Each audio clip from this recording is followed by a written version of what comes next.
चलो आप उदास मत हो प्लीज, सब खत्म हो गया। जो हुआ नहीं होना चाहिए था। इसमें तुम्हारा कोई कसूर नहीं रेहान। मैं चाहता था कि दादी जान आज के दिन हमारे साथ रह लें, बस चाहता था कि हम रात का खाना सबके साथ खाएं, मगर शुक्रिया उनका। खैर छोड़ो, परेशान मत हो, कुछ भी हो जाए मैं दोबारा ऐसे नहीं होने दूंगा।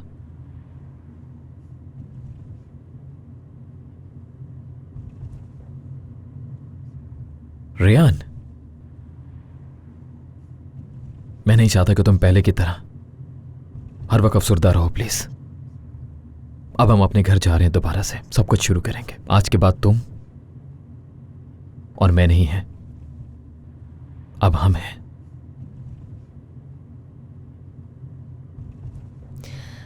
सामने देखकर चलाओ।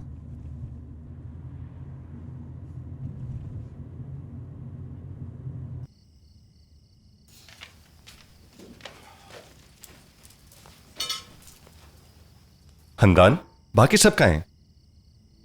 बाबा और यारिन ने तो अपने कमरे में खा लिया है, बाकियों का मुझे पता नहीं। टेबल लगी है, जिसने खाना है खा ले आके। ठीक है।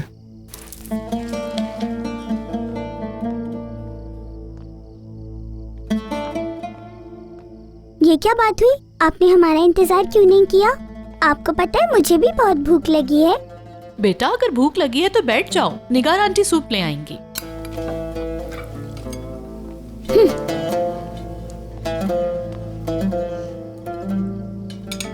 भाई नाराज ना होइएगा, बाबा और यारिन ने अपने कमरे में खा लिया और देखा कि आप भी यहाँ नहीं है तो हमने सोचा आपने भी रूम में खा लिया है।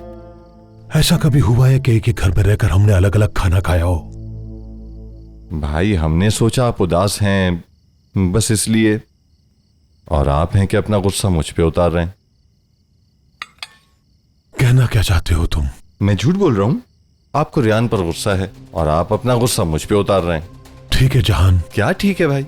क्या आपको गुस्सा नहीं कि आपकी बेटी दुश्मन की बीवी बन गई है? बस करो जहान, रियान के बारे में अब कुछ मत कहना वरना अच्छा नहीं होगा। हाथ पार मत करो। वो मैं नहीं हूँ जिसने हद पार की है भाई, आपकी बेटी ने हद पार की है। आप खुद देखें, आपकी बेटी की वजह से हम घर बार छोड़कर कहाँ पड़े हुए हैं, खुद ही देख लें। क्या हमने आजाद को बाबा के पास रियान की वजह से नहीं भेजा? बीच में मत बोलो। क्यों बीच में ना बोले? हाँ, क्या सिर्फ भाभी ही माँ है और आप ही सिर्फ बाप हैं क्या? रियान की वजह से हमारा बेटा हमसे दूर है। हमने आजाद को इसलिए दूर भेजा ताकि उसकी जान महफूज रहे। अगर आपकी बेटी ये कदम ना उठाती तो आज हमारा बेटा भी हमारे पास होता। बताएं भाई, बोले, क्या मैं गलत कह रहा हूं?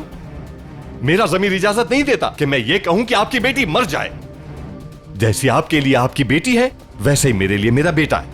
अगर बात मेरे बेटे की जान की आती है तो न मैं रियान को देखूंगा न मीरान को। कोई जिए या मरे, मेरे बेटे को कुछ नहीं होना चाहिए। क्या कहा तुमने?